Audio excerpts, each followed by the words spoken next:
नमस्कार प्रिय दर्शकों, एक बार फिर आपका स्वागत है हमारी YouTube चैनल प्राचीन ज्ञान गंगा में। प्रिय दर्शकों, आज फिर नया वीडियो नई जानकारी लेके हम हाजिर हुए हैं। गौ माता ने बताया कि ये 4 काम मनुष्य को हमेशा अकेले में करना चाहिए। दर्शकों, आज की जो कहानी है, आज का जो प्रसंग है, बड़ा ही ज्ञानवर्धक है। इंसान के जीवन में गौ माता बहुत खास होती हैं और गौ माता हर समय समय पर इंसान को ऐसे ऐसे संदेश देती हैं जो इंसान इनको समझ जाए तो प्रिय दर्शकों उसका जीवन धन्य हो जाता है। गाय को माता क्यों कहा जाता है? प्रिय दर्शकों, गौ माता के शरीर में 33 कोटि देवी देवताओं का वास होता है और गौ माता सदैव जल कल्याण हेतु बहुत ही महत्वपूर्ण है। आज की जो हम कहानी आपको सुनाने वाले हैं, ये कहानी एक सत्य घटना पर आधारित है। प्रिय दर्शकों, गौ माता में अनगिनत चमत्कार होते हैं। जो लोग इनको समझ जाता है वो अपना भाग्य ही बदल लेता है, अपना नसीब ही बदल लेता है। आज की कहानी में आप जानेंगे गौ माता ने ऐसी 4 महत्वपूर्ण बातें बताई हैं। ये 4 बातें हर इंसान के जीवन में कभी न कभी घटित जरूर होती है और ये 4 बातें जब इंसान के जीवन में घटित होती है तो प्रिय दर्शकों उस व्यक्ति को संभलने का मौका भी नहीं मिलता। इतनी खतरनाक ये 4 बातें साबित होती हैं। इसलिए इन 4 बातों पे गौर करें और इन पे ध्यान दें और हो सके तो अपने जीवन में इन 4 बातों पर जरूर अमल किया करें। कहानी शुरू करने से पहले जो लोग हमसे नए जुड़े हैं वो हमारे चैनल को सब्सक्राइब करें, बेल आइकन ऑन करें, अच्छे अच्छे कमेंट किया करें ताकि हर आने वाली वीडियो का नोटिफिकेशन सबसे पहले आपको मिले और प्रिय दर्शकों आप उसका फायदा उठा सकें। शुरू करते हैं प्रिय दर्शकों आज की ये प्यारी सी कहानी, ये प्यारा सा वीडियो। प्राचीन काल समय में एक भोला नाम का व्यक्ति रहता था।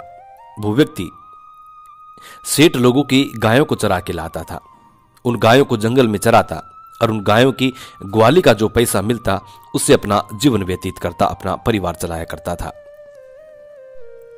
उस व्यक्ति का रोज का यही काम था। कुछ गायें अपनी और कुछ गायें सेठ लोगों की थी। उनको जंगल में चरा के लाता और उनसे जो पैसा मिलता उससे अपना परिवार का लालन पालन किया करता था। जिस जंगल में भोला नाम का व्यक्ति गाय चराने के लिए जाता था उसी के पास में एक पहाड़ था और उस पहाड़ में एक गुफा थी। उस गुफा में एक साधु रहा करते थे और साधु के पास में एक ऐसी चमत्कारी गाय थी जो रोज भोला की गायों में शामिल हो जाती और चरती।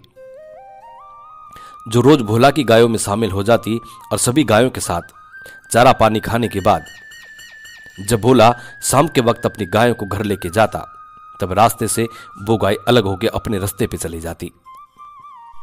जब भोला सुबह के वक्त गायों को जंगल में चराने के लिए लेके जाता तो वो गाय आधे रास्ते से उन गायों में शामिल हो जाती और जब शाम के वक्त अपने घर को लेके जाता तो आधे रास्ते से वो गाय अलग होकर अपने रास्ते पे चली जाती।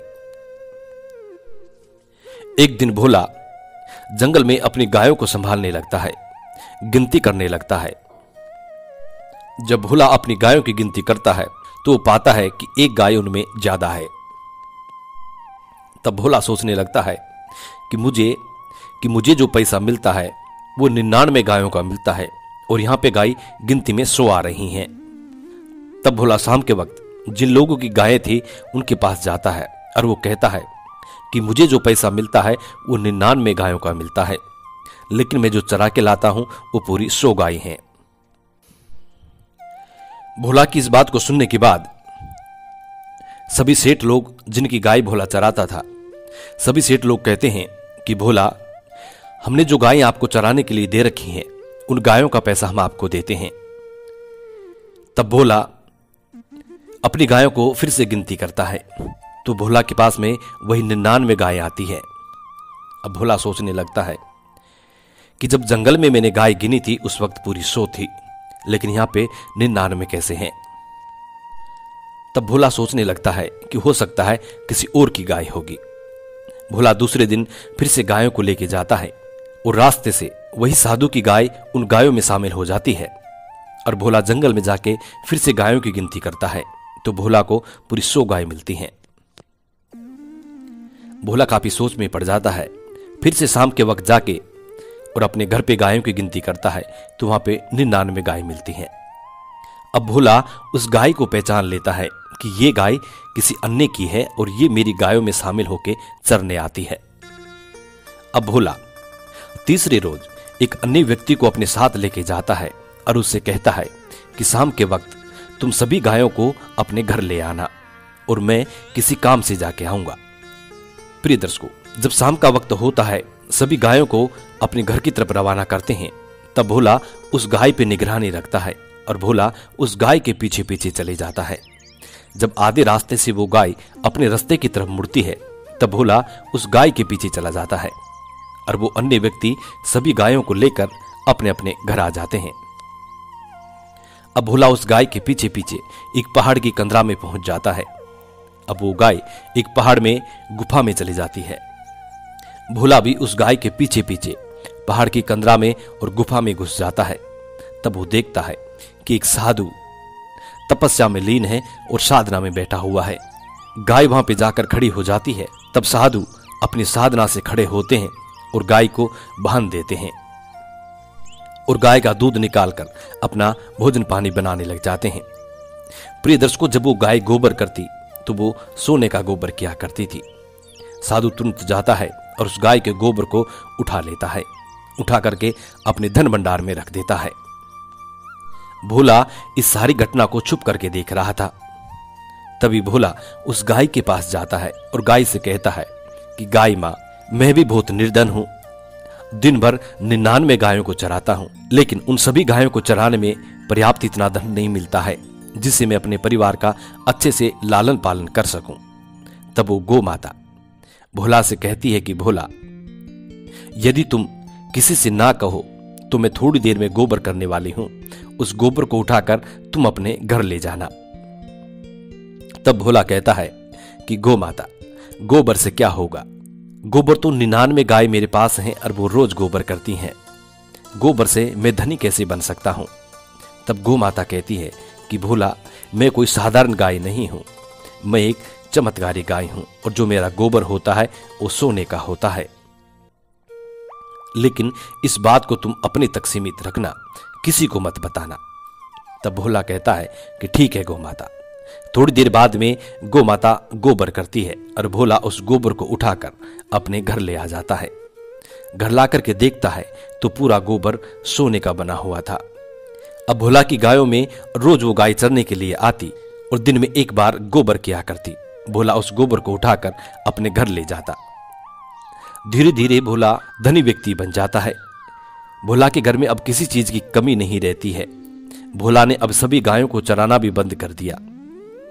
अब भोला एक सेठ बन जाता है, विद्वान बन जाता है।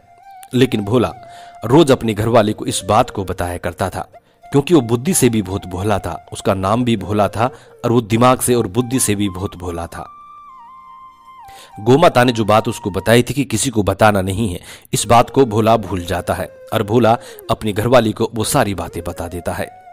धीरे धीरे भोला के आड़ोसी पाड़ोसी भोला से जलने लगे, देखने लगे, सोचने लगे कि भोला इतना मंद बुद्धि है फिर भी इतनी तरक्की कैसे कर रहा है।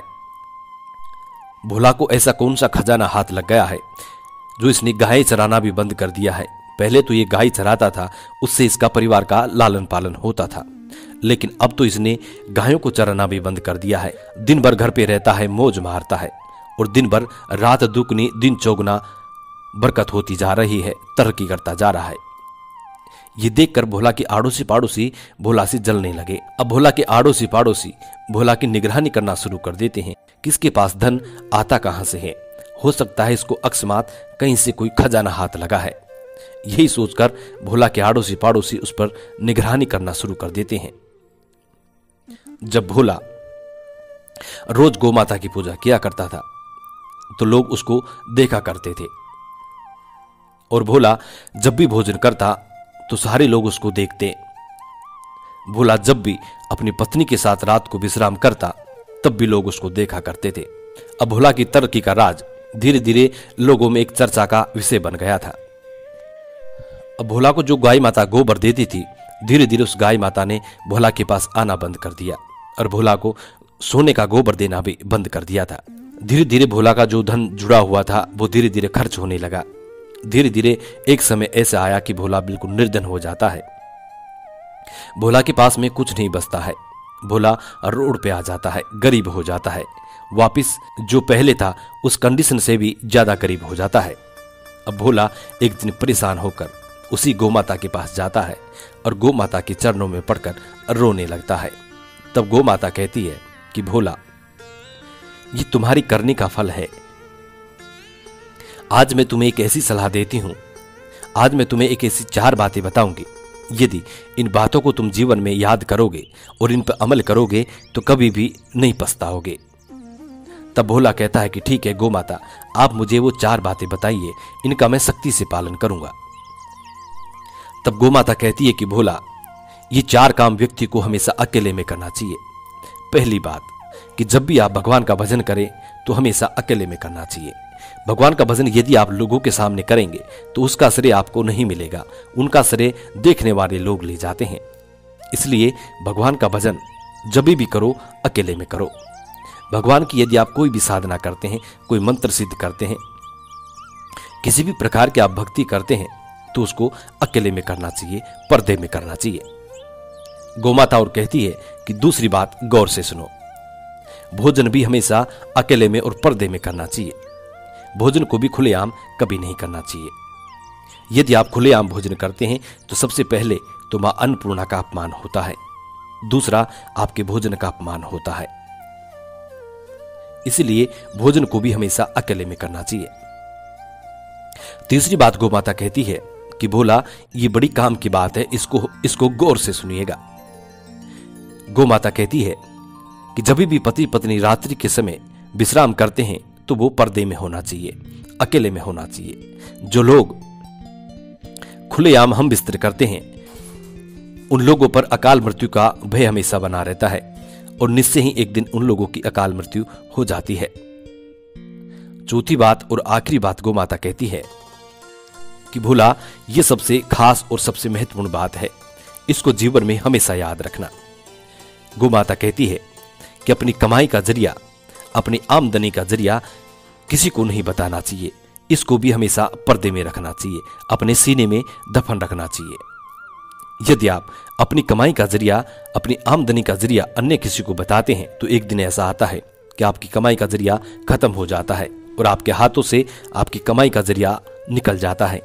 हो सकता है आपकी कमाई के जरिए पर आप जो भी काम कर रहे हैं उस पर अन्य व्यक्ति का कब्जा हो जाए। इसलिए अपनी कमाई का जरिया कभी किसी को नहीं बताना चाहिए। गोमाता ये 4 बात भोला को बताती है और भोला इन 4 बातों का सख्ती से पालन करता है। धीरे धीरे गोमाता अपना गोबर भोला को देना शुरू करती है और भोला के दिनमान फिर से अच्छे आने लगते हैं। प्रिय दर्शकों, ये कहानी हमें यह सीख देती है कि हमारे जीवन में हमको कभी भी इन 4 बातों को किसी को नहीं बताना चाहिए और इनको हमेशा पर्दे में रखना चाहिए। जो लोग इन 4 बातों को पर्दे में रखते हैं उन लोगों का कभी कोई अहित नहीं हो सकता। हम उम्मीद करते हैं प्रिय दर्शकों कि आज की ये कहानी, ये प्यारा सा वीडियो आपको जरूर पसंद आया होगा और इस कहानी से आप ढेर सारी प्रेरणाएं लेंगे। जी नमस्कार, धन्यवाद।